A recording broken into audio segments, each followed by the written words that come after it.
Ya pasti pada tahu lah. Di mana atlet voli itu ke venue-nya aja, jalannya buset deh, becek bener. Iya, betul. Kayak Cinta Laura. Iya. Tapi kan ada beberapa pihak panitia penyelenggara klarifikasi bahwa itu sebenarnya bukan akses utama. Tuh, berapa bonus buat atlet peraih medali emas di PON 2024? Ada yang janjikan 500 juta, juga siap berikan rumah.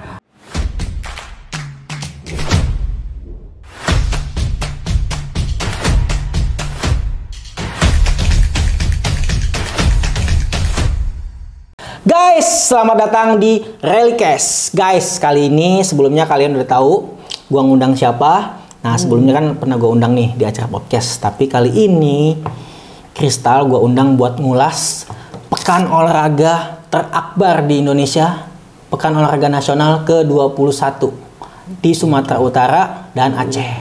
Gimana Tal? Menurut lu banyak yang kontranya apa pronya nih? Dari lu dulu deh ya.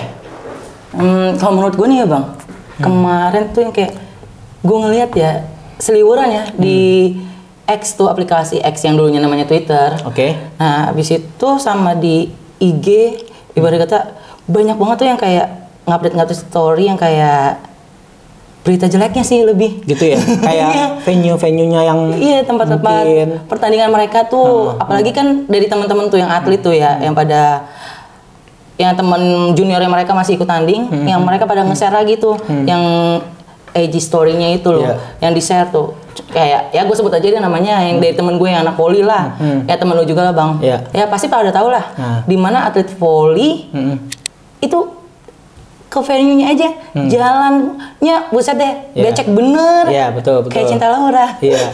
Tapi kan ada beberapa pihak panitia penyelenggara klarifikasi bahwa itu sebenarnya bukan akses utama, akses belakang, karena akses depan itu sebenarnya ditutup karena mau ada pejabat lewat. Oh, pantes. Padahal setelah ada pemberitaan itu, ya sebenarnya itu masih tahap pembangunan. Ditambah setelah adanya pemberitaan itu dipercepat, akhirnya udah bagus di saat langsung dicepetin. Iya, di saat memang pas udah mulai, karena kan itu pas mau mereka latihan kan, itu langsung udah bagus sebenarnya. Kayak gitu. Terus ada apa lagi? Kayak gua kemarin dicabor menembak, ambruk tuh plafonnya karena nggak nampung nahan hujan. Nah, kalau saat itu hujannya gede. Kemarin sempat lihat yang basket apa ya kalau nggak salah? Ya, 3-on-3 ya. Tahu-tahu lagi ada pada udah di lapangan, yang kesorot tuh ya lapangan emang ada bangku podiumnya. Terus tahu-tahu hujan atau badai gitu, angin pecah kacanya. Pecah. Betul. Nah itu buset, serem juga kan bang? Iya, terus masalah gitu. Selain venue-nya juga masalah wasit. Cabur tinju dulu deh. Cabur tinju. Tinju gimana tuh? Jadi yang waktu dari Lampung lawan Aceh, tuan rumah. Tapi mainnya kalau nggak salah di Sumatera Utara ya mainnya ya. Kalau nggak salah mainnya di Sumatera. Itu tuh jadi yang dari petinju dari Lampung tuh dia udah 2 kali jatuhin musuhnya itu. Iya. Tapi nggak TKO. Pas selesai hitungan poin ternyata malah kalah. Kok gitu? Makanya kan di situ akhirnya ada kontroversi juga kan. Nah, jadi banyak tuduhan dari wasit tersebut memihak kepada tuan rumah. Tapi mungkin dari sisi pelatih Lampung sendiri bahwa ya mungkin di situ wasit kurang jeli untuk menilai suatu pertandingan tersebut. Dan Dewan Hakim pun juga sama seperti yang diutarakan di pelatih Lampung sendiri.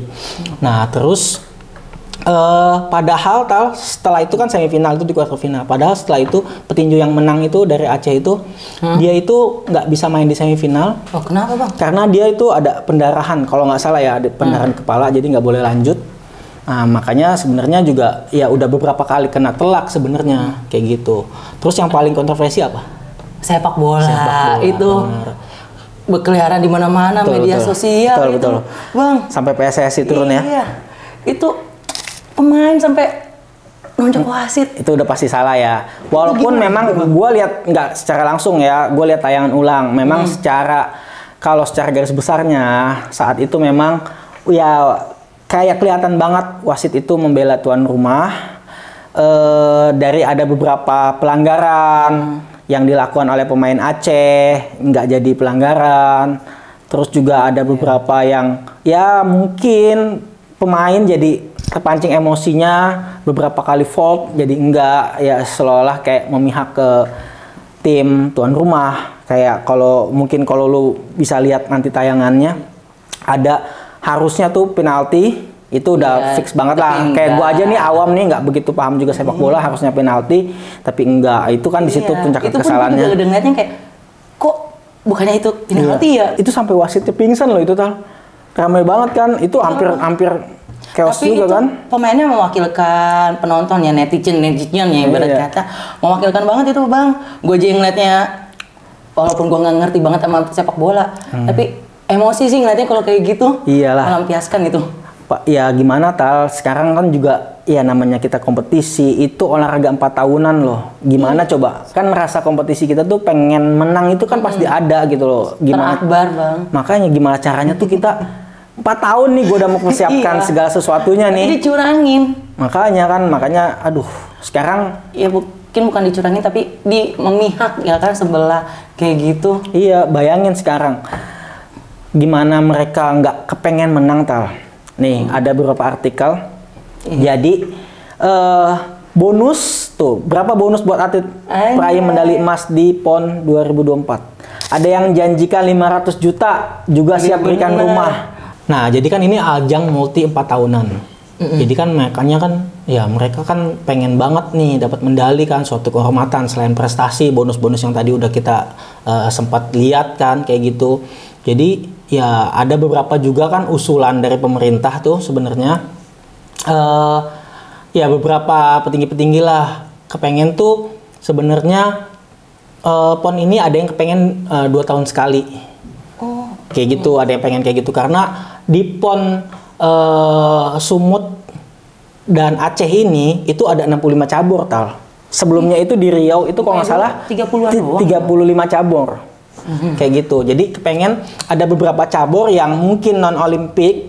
Ya kadang kan memang cuma ada beberapa yang di cabur yang ada di Olimpiade dan ada beberapa yang tidak kan. Kadang memang ada juga beberapa cabur baru itu yang ada di SEA Games ataupun Asian Games kayak gitu. Jadi dari sisi pemerintah tuh kepengen sebenarnya 2 tahun sekali kalau bisa PON itu gitu. Jadi memang dari sisi kesiapan atletnya, dari sisi kesiapan juga penyelenggaranya mungkin jadi ya lebih yang mana yang mau mereka prioritaskan karena itu dari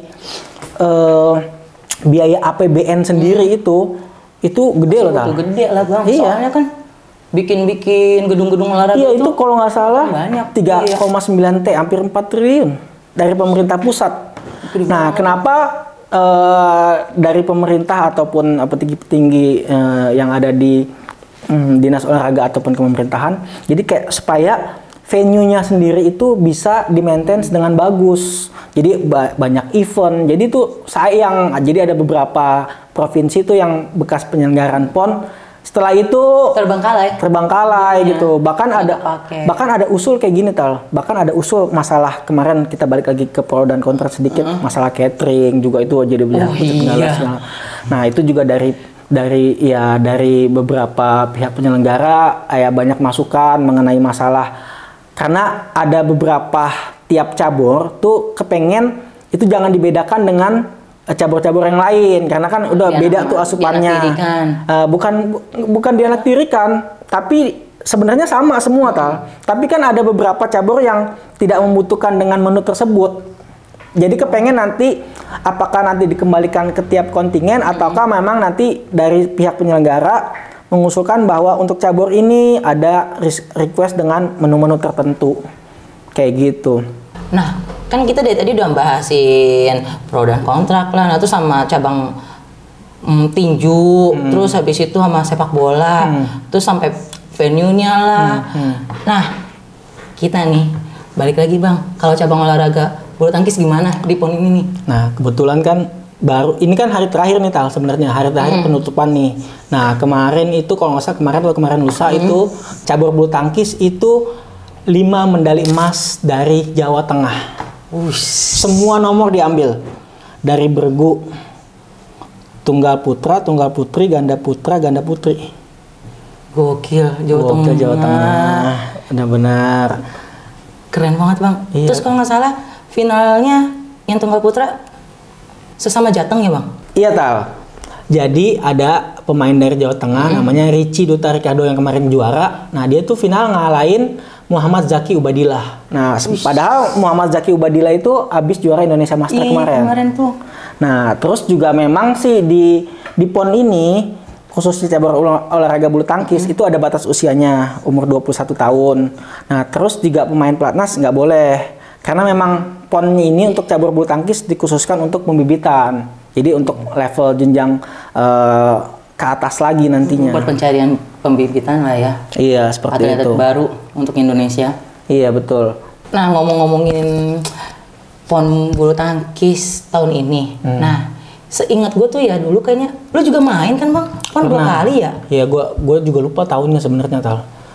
Kayaknya waktu di PON di Samarinda waktu itu gue quarter final sama Kosimon. Waktu itu gua kalau itu usianya bebas, nggak kayak sekarang. Kalau sekarang kan ada pembatasan. Ya, waktu itu senior juga masih boleh turun. Terus yang PON kedua yang di Riau kalau nggak salah gua itu kalah sama Vito deh.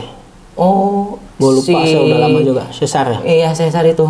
Ya, jadi mungkin antara PBSI dan Kemenpora ya punya program khusus lah untuk cabur bulu tangkis khususnya mungkin juga dengan cabur-cabur lainnya. Jadi mudah-mudahan ya kita berharap nih ya untuk PON berikutnya itu bisa penyelenggara lebih siap lagi dan bisa lebih baik lagi. Iya.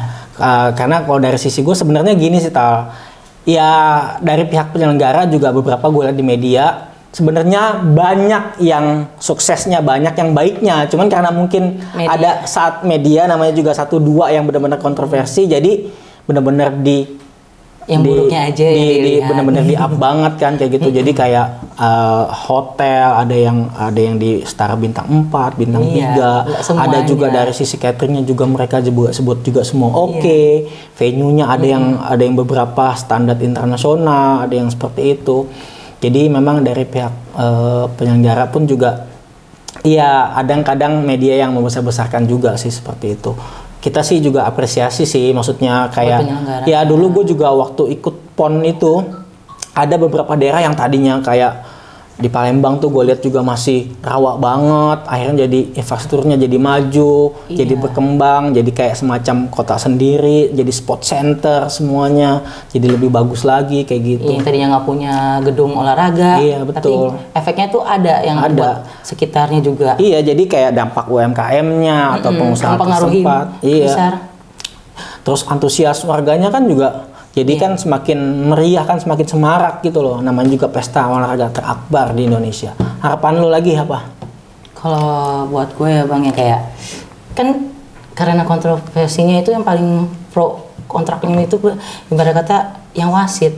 Oh iya betul. Ya kalau bisa kedepannya kayak wasit-wasit yang terpilih untuk jadi wasit dalam acara PON ini, PON kedepannya itu ya jangan membela sebelah atau pokoknya ya yang adil sesuai dengan peraturan yang ada aja. Iya, kalau benar-benar wasit yang benar-benar punya sertifikasi untuk kewasitan. Jadi ya memang benar-benar ini kan event besar kalau menurut gua kayak gitu. Dan juga buat wasit-wasit yang punya jiwa jujur.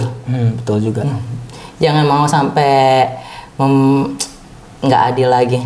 Dan ya jangan sampai terjadi lagi lah hal-hal seperti kemarin itu. Ya, terutama kayak membela pihak-pihak ternodain lah namanya olahraga itu kan junjung tinggi sportivitas. Ya, itu dia. Aduh, seru banget nih. Nanti kita next apa yang akan kita ulas lagi. Tunggu aja teman-teman di Rallycast selanjutnya. Thank you ya, Tal. Ya, Bang.